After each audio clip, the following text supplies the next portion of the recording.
আমাদের জীবনে যে ঘটনাগুলি ঘটে সেই ঘটনাগুলির পেছনে কোনো না কোনো কারণ থাকে। কারণ ছাড়া কোনো ঘটনাই সংঘটিত হতে পারে না। এবং যখন সেই ঘটনায় কোনো কারণ আছে তখন বুঝবেন যে সেই কারণ কোথাও না কোথাও তার 50% আপনি ক্রিয়েট করেছেন, আর 50% ক্রিয়েট করেছে প্রকৃতি। এবার বহু ক্ষেত্রে হয়তো কোনো কোনো ব্যক্তি বলবেন যে আমি অন্ধ, আমি খোঁড়া, আমি বোবা, আমি কালা।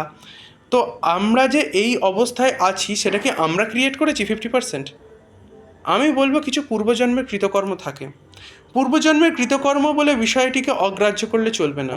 যেমন একটি ফোন খারাপ হয়ে যাওয়ার পরে আমরা যখন নতুন ফোন নিই তখন পুরনো ফোনের ডেটা যেমন নতুন ফোনে রিস্টোর করি, সিমিলারলি আমাদের যখন দেহত্যাগ হয় না তখন সেই দেহে অবস্থিত ইন্দ্রিয় এবং মনের যত ডেটা নেক্সট দেহতে বা নেক্সট বডিতে ট্রান্সফার হয়। এবং শুধু তাই নয়, সেখানে আমাদের সঞ্চিত কর্ম থাকে। সঞ্চিত কর্ম এবং ক্রিয়মান কর্ম, এই ধরনের এই ক্রিয়মান কর্ম যেটা আমরা এখন করছি সেই কর্মটিকে বলা হয় ক্রিয়মান কর্ম। আর সঞ্চিত কর্ম যেটা পূর্বে করে এসেছি। অতএব পূর্বের কৃতকর্ম সেটা তো কন্টিনিউ হবেই। আর আরেকটি বিষয় হচ্ছে কোনো কর্মই কখনো ধ্বংসপ্রাপ্ত হয়ে যায় না। কর্ম কোথাও না কোথাও ইউনিভার্সের রেকর্ডে সঞ্চিত থাকে। কিন্তু যেমনটি নিউটন বলেছিলেন প্রত্যেক ক্রিয়ার সমান এবং বিপরীত প্রতিক্রিয়া আছে, সিমিলারলি আমাদের জীবনের ক্ষেত্রেও আমরা যা যা কিছু কর্ম করছি তার তো একটা প্রতিক্রিয়া বা প্রতিফল আছে। যদি সেই প্রতিক্রিয়া বা প্রতিফল না থাকতো তো তাহলে এই রুলসটাই তো কাজ করতো না। মোদ্দা কথা, এই যে কাজটা হচ্ছে, মানে যে নিয়মটা সংগঠিত হচ্ছে এখন, যে রুলসের বেসিসে ইউনিভার্সটা চলছে, সেই ইউনিভার্সের রুলসকে আমরা চাইলেও কোনো রকমভাবে অগ্রাহ্য করতে পারি না। তো সুতরাং এটা মানতে হবে আমাদেরকে যে যে ঘটনাটি আমাদের সঙ্গে ঘটছে তার 50% আমরা ক্রিয়েট করেছি বা আমাদের সিদ্ধান্তের দ্বারা ক্রিয়েটেড হয়েছে, বাকি 50% করেছে প্রকৃতি। তো সুতরাং ভবিষ্যতে যদি আমরা চাই যে আমরা একটা বেটার লাইফে বাঁচবো বা একটা বেটার লাইফকে আমরা ভালোভাবে জীবনযাপন করবো বা নিজের লাইফকে ঠিকঠাকভাবে অপারেট করবো, যদি চাই, তাহলে অবশ্যই আমাদের উচিত নিজের ওপর যে সত্তাটা আছে সেটাকে ধরে রাখা বা বজায় রাখা, নিজের সিদ্ধান্তগুলো সঠিকভাবে নেওয়া। যে কোনো ক্ষেত্রে আমাদের জীবনের যে কোনো সিচুয়েশানস নির্ভর করে নিজেদের সিদ্ধান্তের জন্য। যত সিদ্ধান্ত ভালো হবে তত আমাদের সুন্দর সুন্দর অ্যাকশানসগুলো হবে। যেমন সিদ্ধান্ত থাকে একটা ভালো গ্রুপে জয়েন করা, একটা খারাপ গ্রুপে জয়েন করা, একটা ভালো পলিটিক্যাল পার্টিকে সাপোর্ট করা, একটা খারাপ পলিটিক্যাল পার্টিকে সাপোর্ট করা। এই সিদ্ধান্তগুলো কিন্তু আমাদের ভাগ্য নির্ধারণ করে।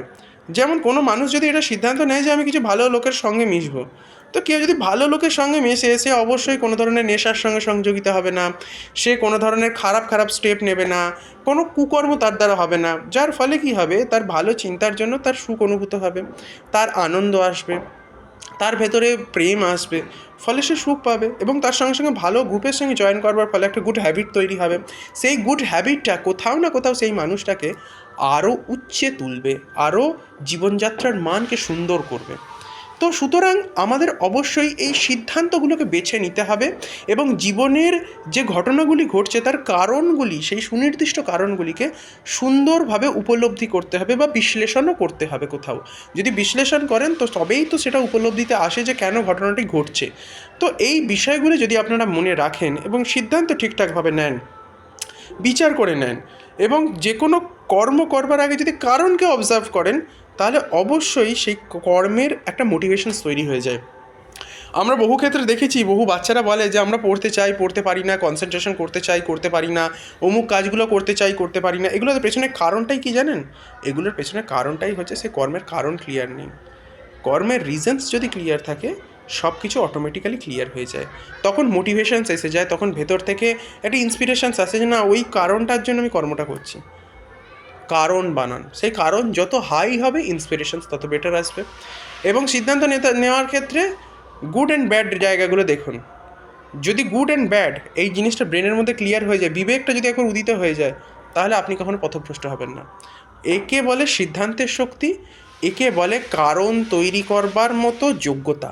তো এই সিদ্ধান্তই কারণকে তৈরি করে। অতএব বেছে সিদ্ধান্ত নিন, দেখবেন আপনার ভাগ্য অবশ্যই বদলাবে। আমার সঙ্গে এতক্ষণ অবস্থান করবার জন্য আপনাদেরকে অনেক অনেক ধন্যবাদ।